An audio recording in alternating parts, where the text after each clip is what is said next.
Metode penerjemahan yang berorientasi pada bahasa sasaran yang pertama adalah adaptasi atau saduran, yang merupakan bentuk penerjemahan yang paling bebas. Saduran atau adaptasi sering dipakai untuk drama komedi dan puisi.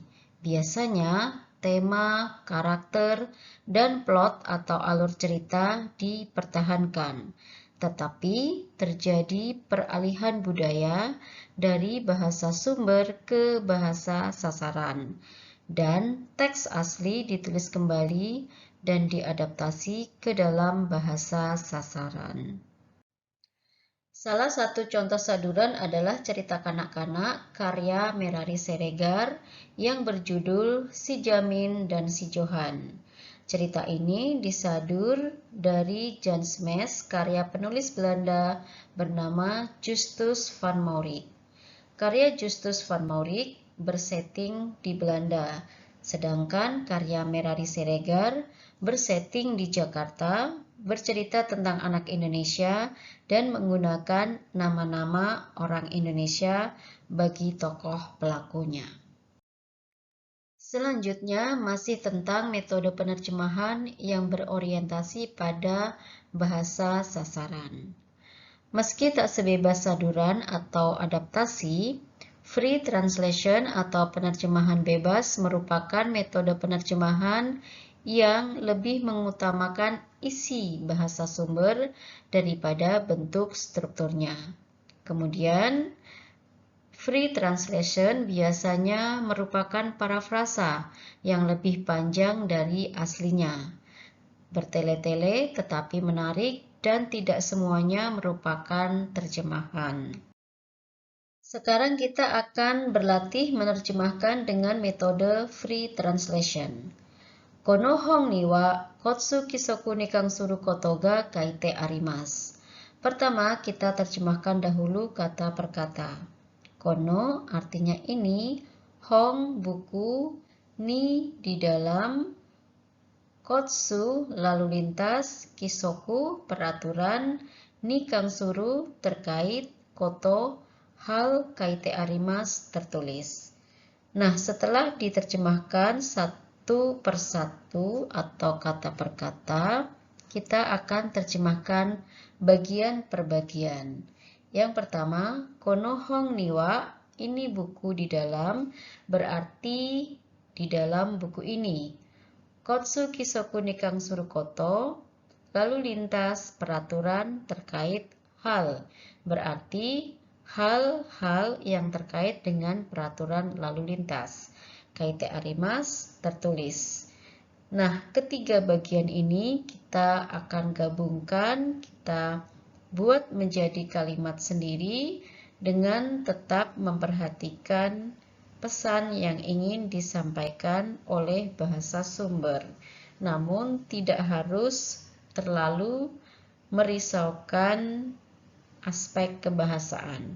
Oleh karena itu, kalimat kono hong ni wa kotsuki soku ni kang suru koto ga kaite arimasu dengan metode penerjemahan bebas bisa kita terjemahkan menjadi misalnya, buku ini berisi tentang hal-hal yang berkaitan dengan peraturan lalu lintas. Latihan kedua, Kyuryo ni kang stewa fumang wa nai. Pertama, kita terjemahkan kata per kata. Kyuryo artinya gaji, nikanste artinya terkait, fumang tidak puas, nai tidak. Setelah kita terjemahkan kata per kata, kita akan terjemahkan bagian per bagian. Bagian yang pertama, Kyuryo nikanste artinya gaji terkait, berarti maksudnya terkait dengan gaji. Bagian yang kedua, fumang, artinya tidak puas. Kemudian bagian yang ketiga, nai, artinya tidak.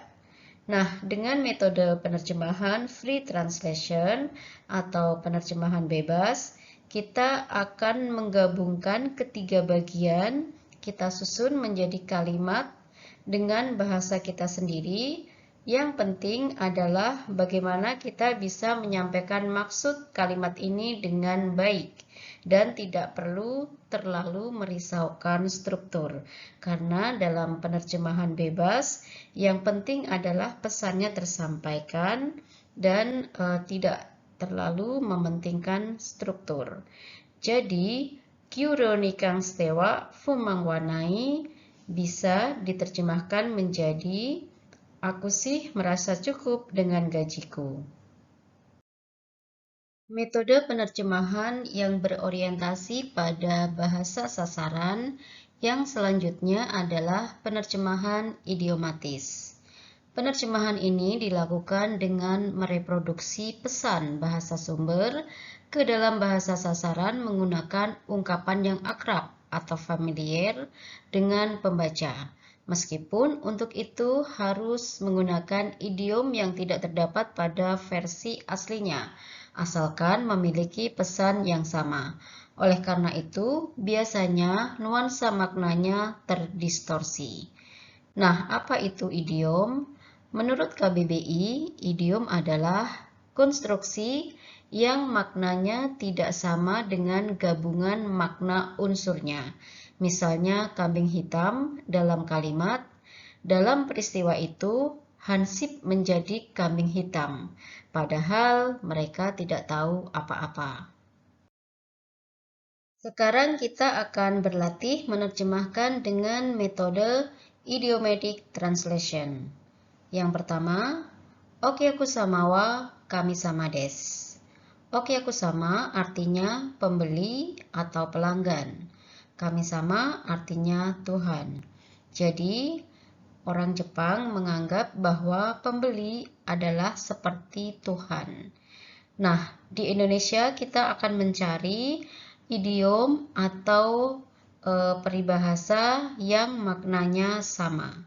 Dan itu adalah pembeli adalah raja. Latihan kedua. Kodomo wa yoru ga fukete mo mega katai desu.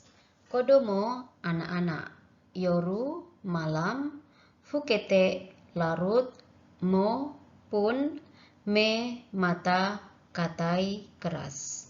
Mega katai desu itu merupakan sebuah idiom. Artinya tidak juga mengantuk. Jadi, kalimat kodomo wa yoru ga fukete mo mega katai desu bisa diterjemahkan menjadi meskipun malam semakin larut, anak-anak tidak juga mengantuk. Mega katai desu artinya tidak juga mengantuk.